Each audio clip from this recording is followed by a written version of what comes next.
और आज से यूपी के प्रयागराज में आरएसएस की बैठक शुरू हो रही है और इस बैठक के लिए आरएसएस चीफ मोहन भागवत प्रयागराज पहुंच गए हैं।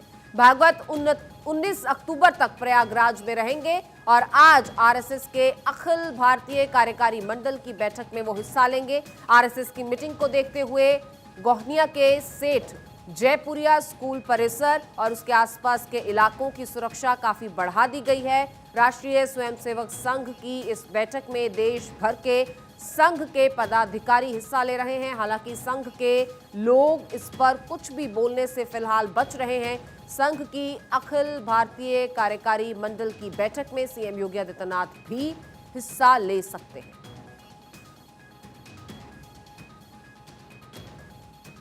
तो प्रयागराज में आज से आरएसएस की बैठक, संघ की अखिल भारतीय कार्यकारी मंडल की ये बैठक, जिसके लिए प्रयागराज में मोहन भागवत मौजूद हैं।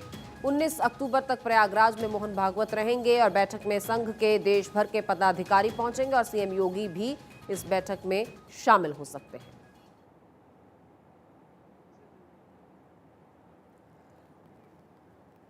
तो संघ प्रमुख मोहन भागवत लगातार देश भर में दौरे कर रहे हैं। कई जगहों पर उनके कई दिए हुए बयान और की गई टिप्पणियां चर्चा में रही हैं बीते दिनों की अगर बात की जाए।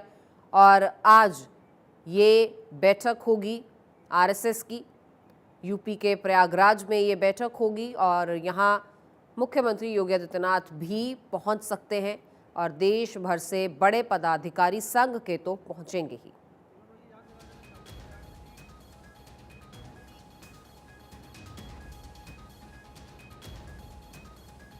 और इसी खबर पर हमारे सहयोगी आलोक मालवीय हमारे साथ जुड़ चुके हैं। सीधे उन्हीं का रुख करेंगे। प्रयागराज से वे तस्वीरें भी दिखाएंगे और इस वक्त क्या कुछ तैयारी इस बैठक को लेकर चल रही है वो भी उनसे जानेंगे। जी आलोक। देखिए, संघ की जो ये महत्वपूर्ण बैठक है ये शुरू होने वाली है। अब से कुछ ही देर में शुरू होगी ये बैठक। 9 बजे का समय निर्धारित किया गया है, लेकिन जितने भी पदाधिकारी हैं 45 प्रांतों के 378 पदाधिकारी यहाँ पर आ चुके हैं और सभी तैयारियों को अमली जामा पहनाया जा चुका है। सुरक्षा व्यवस्था की अगर बात करें तो अर्धसैनिक बलों के साथ पुलिस की टुकड़ियां, पीएसी भी लगाई गई है और सुरक्षा के चाक चौबंद व्यवस्थाएं जयपुरिया कॉलेज में की गई है, जिसके तहत लगातार यहां पर कॉम्बिंग की जा रही है और इसके साथ जो एलआईयू की टीम है वो भी बराबर लगी है और यहाँ पर जांच कर रही है। यहाँ पर परिंदा भी पर ना मार सके, इसके लिए व्यापक व्यवस्थाएं की गई है और इसके साथ ही कोई भी गाड़ी अगर आती है या कोई भी व्यक्ति आता है तो उसे बिना प्रॉपर चेकिंग के अंदर नहीं जाने दिया जा रहा है। मीडिया की एंट्री 8:30 बजे के बाद यहाँ पर अलाउ की गई है, जिसके बाद यहाँ पर वो जो अंदर की बैठक है, बैठक स्थल पे मीडिया कर्मी पहुंच सकते हैं, हम लोग पहुंच सकते हैं और वहां का विजुअलाइजेशन कर सकते हैं और लोगों को बता सकते हैं।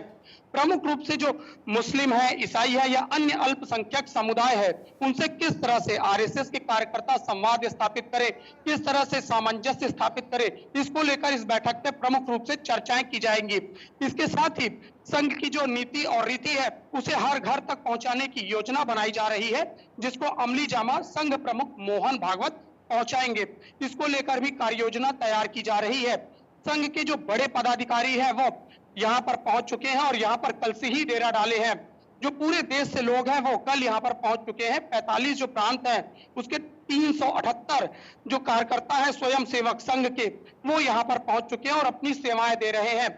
इसके साथ ही इस बैठक में देश में अन्य जो मुद्दे हैं उस पर भी चर्चा किए जाने की संभावनाएं हैं। इसके साथ ही जो उत्तर प्रदेश के मुख्यमंत्री योगी आदित्यनाथ हैं उनकी भी आने की संभावनाएं प्रबल है। वो कल या परसों में यहाँ पर आ सकते हैं और इस बैठक में शामिल हो सकते हैं। जी अमृता।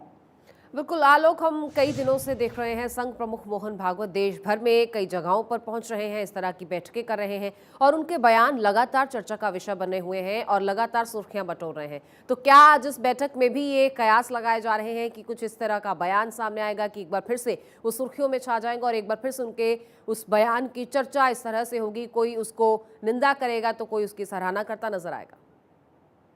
जी बिल्कुल। देखिए, जो आरएसएस है वो अपना 98वां वर्ष मना रही है। इसके 2 वर्षों के बाद वह 100 वर्ष पूरा करने वाली है, जिस वजह से जो ये बैठक है ये काफी महत्वपूर्ण मानी जा रही है। क्योंकि तीर्थराज प्रयागराज में इस बैठक को आहूत किया गया है और पूरे देश से यहाँ पर स्वयं सेवियों का संगम हो रहा है, जिस वजह से मोहन भागवत की जो चर्चाएं हैं वो काफी गर्म है कि किस तरह से वो यहाँ पर भाषण देंगे, किस तरह से स्वयं सेवकों को संबोधित करेंगे। फिलहाल सभी की निगाहें इस समय उत्तर प्रदेश के प्रयागराज में है कि तीर्थ नगरी प्रयागराज में मोहन भागवत किस तरह से अपना बयान देते हैं।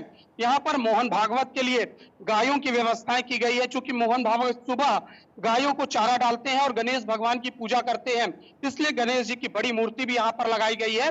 और इसके बाद अब सभी की निगाहें हैं मोहन भागवत के भाषण पर कि वो किस तरह से स्वयं सेवकों को संबोधित करते हैं और अल्पसंख्यक समुदाय के साथ साथ अन्य किन मुद्दों पर चर्चा करते हैं, जिससे स्वयं सेवक जागृत हो और जी अपनी जागृति के साथ आगे कार्य कर सके। जी अमृता।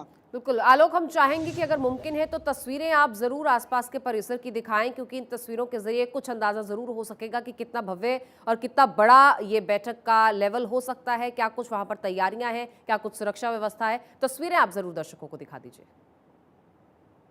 देखिए हमारे जो कैमरा पर्सन है रंजीत निषाद, वो आपको दिखाएंगे कि किस तरह से यहाँ पर तोरण द्वार बनाया गया है और तोरण द्वार के साथ यहाँ पर अगल बगल कलशे रखे गए हैं, जो कि शुभ संकेत दे रहा है। इस द्वार का नाम वाल्मीकि द्वार रखा गया है और इस द्वार से ही मुख्य यहाँ पर एंट्री होने वाली है। आप देख सकते हैं सुरक्षा व्यवस्था कितनी चाक चौबंद की गई है और यहाँ पर लगातार जो भी आने जाने वाले लोग हैं उनकी सुरक्षा व्यवस्था यहाँ पर टाइट की गई है।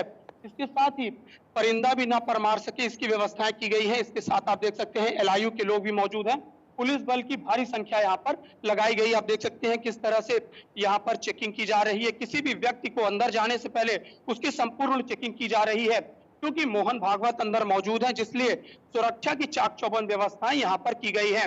आरएसएस से स्वयंसेवक यहाँ पर मौजूद है और इसके साथ ही पुलिस बल भी चेकिंग कर रहा है। इसके साथ ही हम आपको अंदर का कुछ नजारा दिखाने का प्रयास करेंगे। देखिए सामने ही तोरण द्वार बनाया गया है, बंदरवार खूबसूरती के साथ लगाया गया है और इसके साथ ही अंदर गणेश जी भगवान की मूर्ति लगाई गई है, जिसका सभी लोग यहाँ पर दर्शन करते हैं, उसके बाद ही अंदर प्रवेश होता है। जिस तरह से सुरक्षा की चाक चौबंद व्यवस्थाएं की गई हैं वो देखने लायक है, क्योंकि आरएसएस के देश भर के लोग यहाँ पर मौजूद हैं, जिस वजह से यहाँ पर सुरक्षा व्यवस्था चाक चौबंद की गई है और नीति रीति और इसके साथ ही अन्य मुद्दों पर जो चर्चा आरएसएस करेगी उसको लेकर यहाँ पर सभी की निगाहें प्रयागराज की संगम नगरी पर है। बिल्कुल आलोक, आप भी निगाह बनाए रखेगा, आपसे अपडेट्स लेते रहेंगे। फिलहाल इस जानकारी के लिए बहुत बहुत शुक्रिया आपका।